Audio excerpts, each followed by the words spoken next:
réalisable avec le concours et la bonne volonté de chacune des parties prenantes. Mieux que quiconque, nous sommes conscients que nos forêts constituent l'ultime rempart pour une humanité confrontée au risque sans cesse croissant d'un dérèglement climatique irréversible. En effet, avec plus de 80% des forêts tropicales du monde, les bassins de l'Amazonie, du Bornéo-Mékong et du Congo jouent un rôle stratégique dans la lutte contre les changements climatiques. Bien plus, nos forêts réunies rendent d'autres services écosystémiques immenses, innombrables et vitaux pour l'humanité.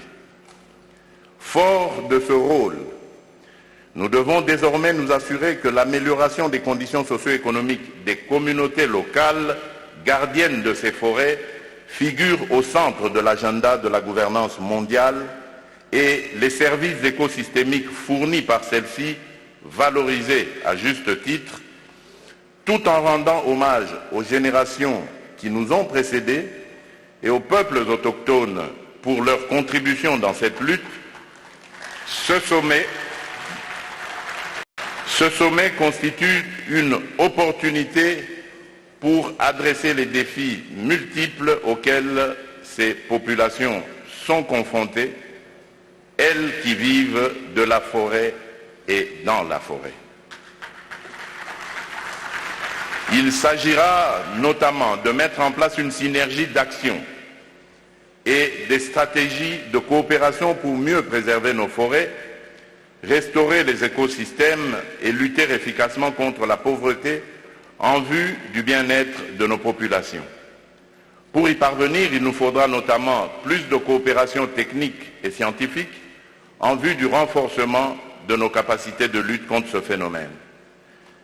Excellences, Mesdames et Messieurs, dans le cadre de nouvelles perspectives économiques au niveau global, nos États sont appelés à développer des programmes d'investissement mieux structurés visant non seulement la valorisation de nos ressources naturelles, mais aussi le renforcement de la résilience de nos systèmes socio-économiques face à la crise climatique.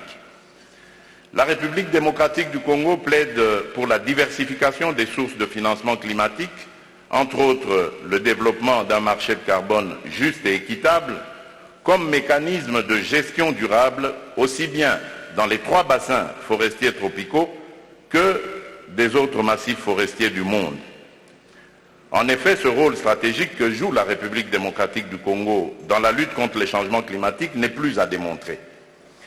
Avec plus de 62% des forêts du bassin du Congo et environ 70% de ses tourbières, plus de 52% des réserves d'eau douce de l'Afrique, sa méga biodiversité classée 5e au rang mondial, mon pays qui a pris toute la mesure de sa responsabilité naturelle historique entend assumer son leadership environnemental et climatique naturel ensemble avec ses pairs de tous les bassins. Aussi,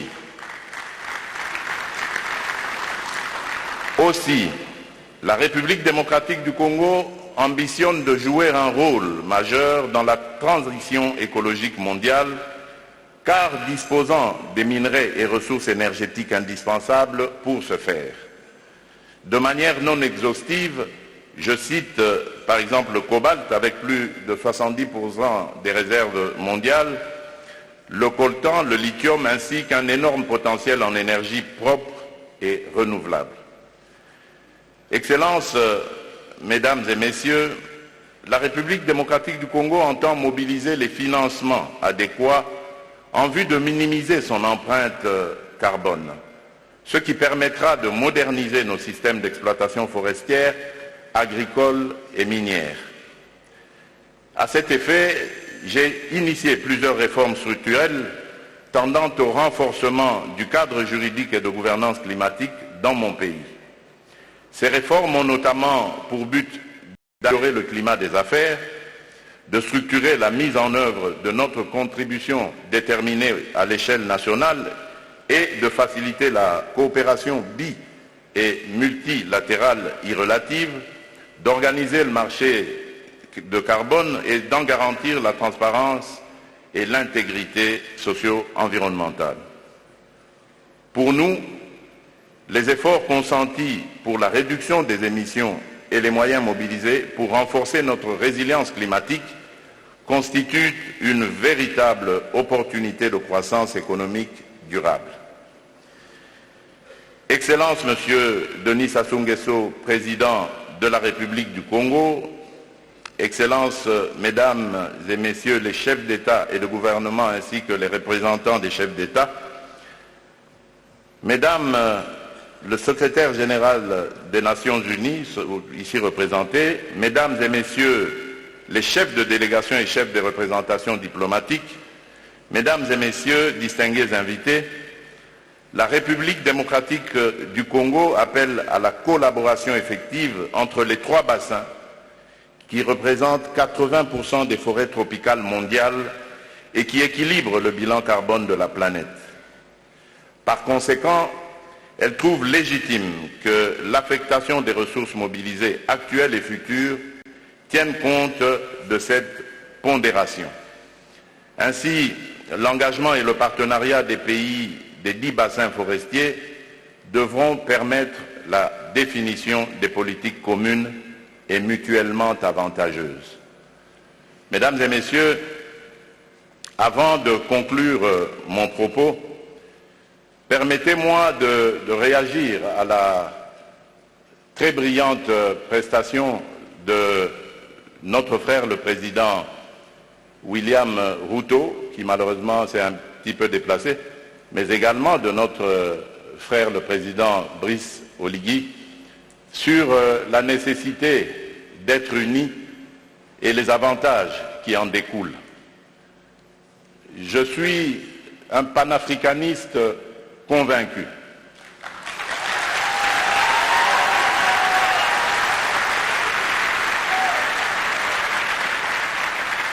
Et je suis vraiment rompu à cette conviction.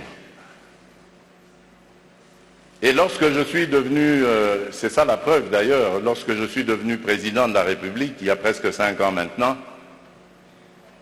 la première destination à laquelle j'ai réservé mes déplacements, c'était l'Afrique.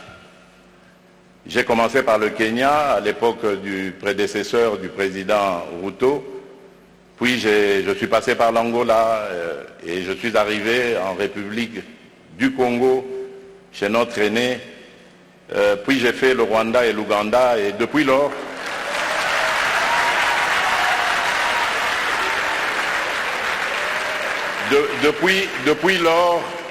depuis lors, j'ai parcouru et visité tous les 9 pays voisins de la République démocratique du Congo.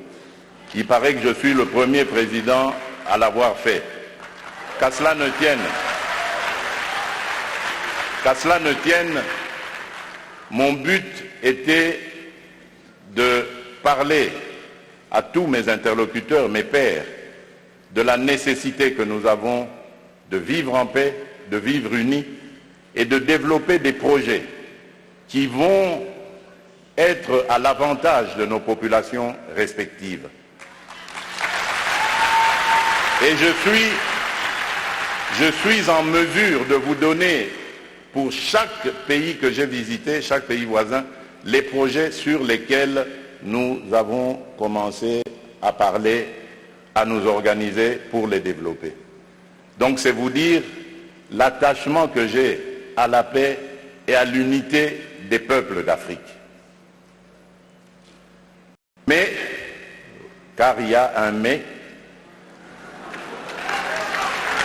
et là je voudrais vraiment m'excuser de tempérer un peu l'enthousiasme qui a été le nôtre lorsque nous avons suivi le président Ruto, pour dire malheureusement nous sommes loin de la réalité.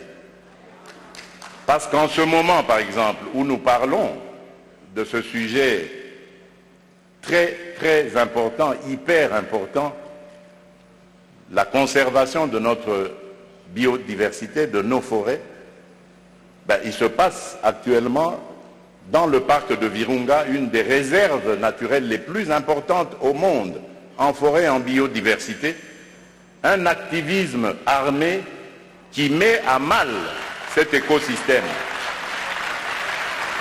qui le détruit. Et cela n'a pas été décidé à Washington, à Paris, à Bruxelles ou à Londres. Ça a été décidé en Afrique, et plus précisément à Kigali.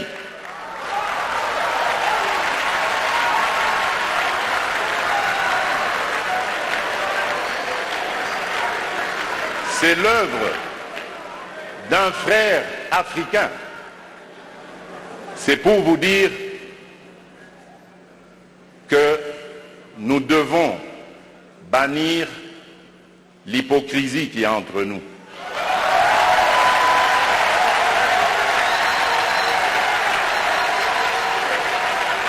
Nous devons bannir des fléaux tels que le tribalisme, la haine de l'autre.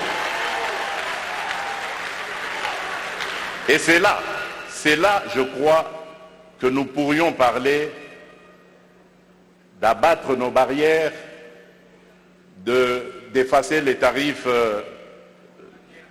douaniers, etc.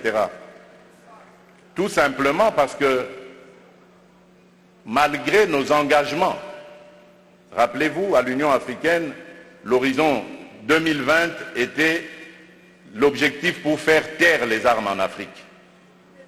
C'est devenu une chimère. Et nous ne nous en offusquons pas. Nous ne condamnons pas.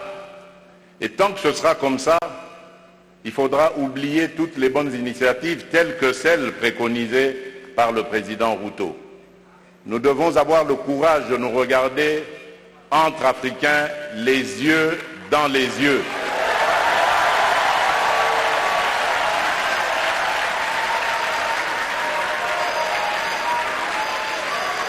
Et nous dire que on ne peut pas s'appeler frère et se poignarder dans le dos en même temps.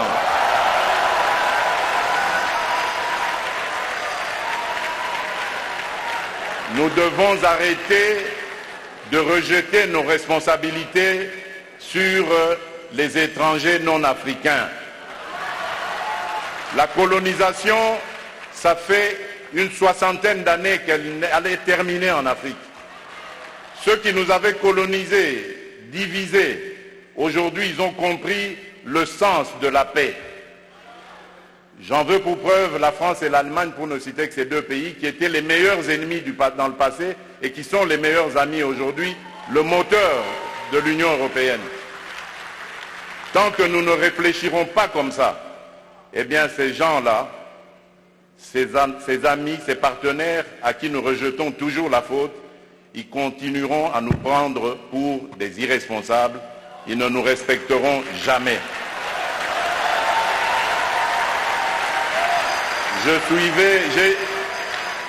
J'ai suivi tout à l'heure avec attention l'adresse du président Macron, toute sa bonne volonté à vouloir venir dans des partenariats, mais j'ai tout de suite compris par son attitude que c'était du politiquement correct. Il n'en croyait pas un mot. Non pas parce que lui est menteur, non, loin de là. Parce que nous ne sommes pas sérieux, et eux le savent. Le jour où nous mettrons fin à ce à quoi nous assistons aujourd'hui, à l'est de la République démocratique du Congo par exemple, des voisins qui viennent semer la pagaille, la mort, la désolation, uniquement dans le but de s'enrichir, de piller les ressources. Le jour où nous mettrons fin à ce genre de comportement, alors oui, là nous aurons compris. Parce que je suis désolé, en tant que président de la République démocratique du Congo et face à ce genre de choses, je ne suis pas tenté de construire des ponts, mais plutôt des murs pour sécuriser ma population.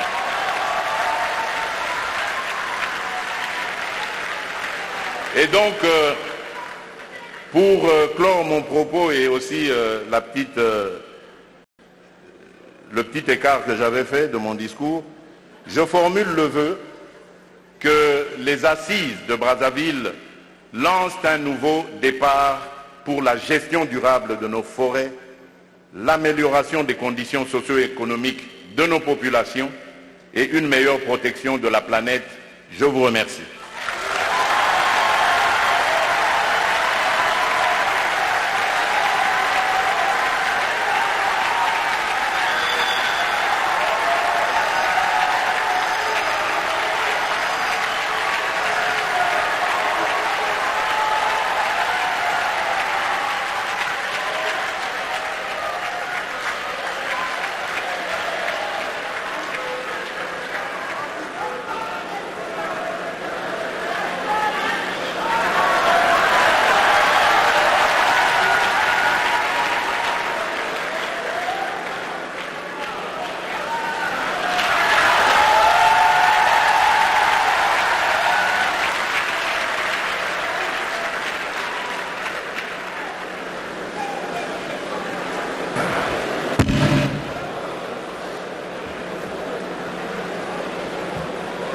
Distingués invités, mesdames, messieurs, à présent et avec votre permission, nous invitons son Excellence Monsieur Azali Assoumani, président de l'Union des Comores et président de l'Union africaine, à prononcer son allocution.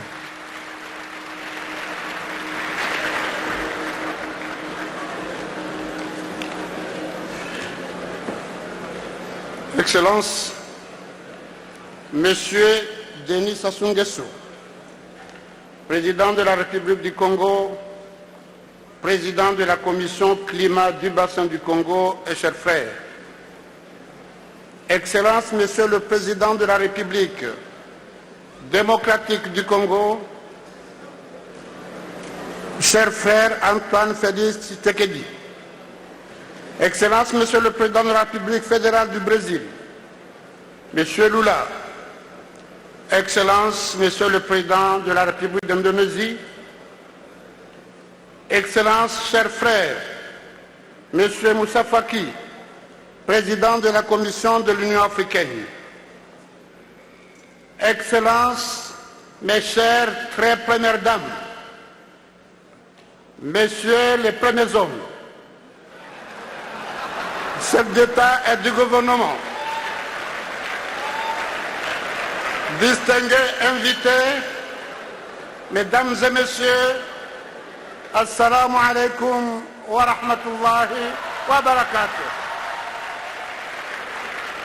Je voudrais, à l'entame de mon propos, adresser mes chaleureux et vifs remerciements au peuple et au gouvernement congolais, et plus particulièrement à la première dame, Madame Antoinette, la première dame de la République du Congo, car c'est grâce à elle que M. Sassou Nguesso, le peuple et le gouvernement ont pu préparer cet accueil fraternel et chaleureux qui nous a été réservé à notre arrivée dans ce pays généreux et hospitalier et pour les délicates attentions dont nous faisons l'objet.